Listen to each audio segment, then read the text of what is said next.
Harvest Moon is officially back, and it looks better than it ever has before. This year marks 25 years of Harvest Moon, and to celebrate, they're releasing a brand new game in 2023 called Harvest Moon and the Winds of Anthos. And despite the fact that this isn't made by the same developers as the original Harvest Moon games, for the first time in a very long time, I feel like this is capturing the magic of old school Harvest Moon. Now, this isn't the first Harvest Moon game even coming to the Nintendo Switch. We had one just a few years ago that wasn't exactly critically acclaimed. But in this week's press release, we got to see that this is a Harvest Moon game unlike anything we've seen before. And I think that is a fantastic thing. You only need to glance at the screenshots to realize that I think they're finally trying to set themselves apart from the Story of Seasons franchise. So let's go over everything we know so far about the new Harvest Moon game and why I am so unbelievably excited to play it, because it looks fantastic. First of all, let's start with all the information we know about the story. Because in my opinion, one thing that farming sims really fall short on is just a half-decent storyline to keep you invested. Don't get me wrong, I love farming sim mechanics, but all of that is made better when there's a great story to go alongside it. So far, they've kind of given us just the background information for the story. They told us that the game takes place in the world of Anthos, home to the harvest sprites. And these sprites not only protect the land, its people, but also the goddess of nature herself, the harvest goddess. And the game is set 10 years after a giant volcanic eruption almost destroyed the entire world. And the only reason Anthos is still around today is because the harvest goddess and her sprites used all of their power to protect the people and the lands. And while she was successful, each of the 5 towns that made up the land were then separated from one another. And before the harvest goddess fell into a deep sleep, she managed to send out a single bottle. In that was just a note and a key, and the hope that one day these 5 towns would once again be connected. And it's my guess that the story is going to revolve around you trying to connect them. Is that not such a cool premise for a farming sim?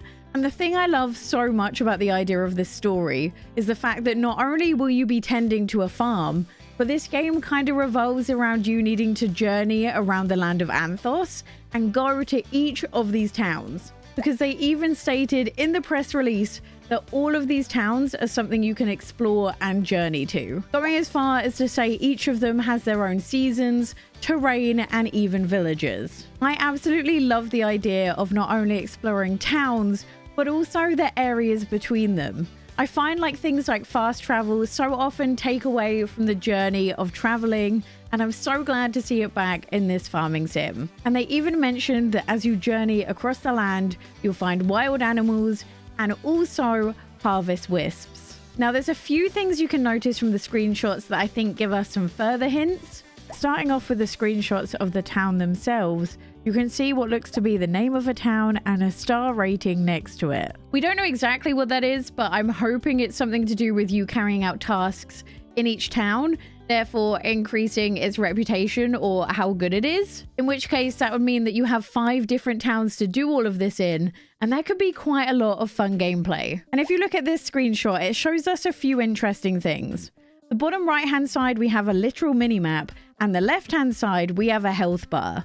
So not only does this mean we might have to face combat on our journey, but it also suggests that the areas between the towns are vast enough that you actually need a map so you don't get lost. Now, they did already mention that on your journey outside of the towns, you can find stuff like mines, but this is one of the things I am the most excited for in this game. Especially with the art style, this kind of gives the vibes of Breath of the Wild meets a farming sim, which is honestly my perfect game. And it looks as though for the first time, they're not afraid to really go above and beyond the classic farming sim genre. Speaking of classic farming sim genre, let's go over everything we know about the farming.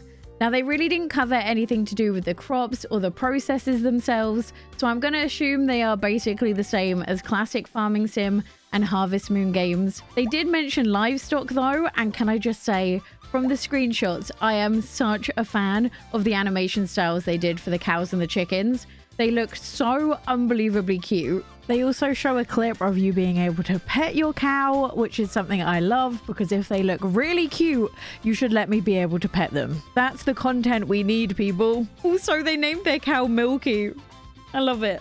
But the part they touched on that really caught my eye is when they started talking about pets. Now, not only did they mention you can have a cat and a dog, they also mentioned a few more exotic creatures, including parakeets and wolves. And they said more will be added in time as well, so I can't wait to see what other creatures they're gonna add. By the way, let me know in the comments, what would be your dream pet for this farming sim? They also gave us a glimpse as to what our house looks like, even telling us that we can cook in the game as well. One thing I do really hope though is that we can like properly decorate the inside and the outside of our houses. There's nothing I love more than living in a fully decorated farmhouse that I did all by myself. And the other thing I'm curious about is the fact that they mentioned that there are 5 marriage candidates in the game. Now, whilst that isn't a lot of candidates, they kind of hinted in the press release that you will be able to marry whoever you want, suggesting that you can marry any of the 5 regardless of which gender you pick at the start of the game,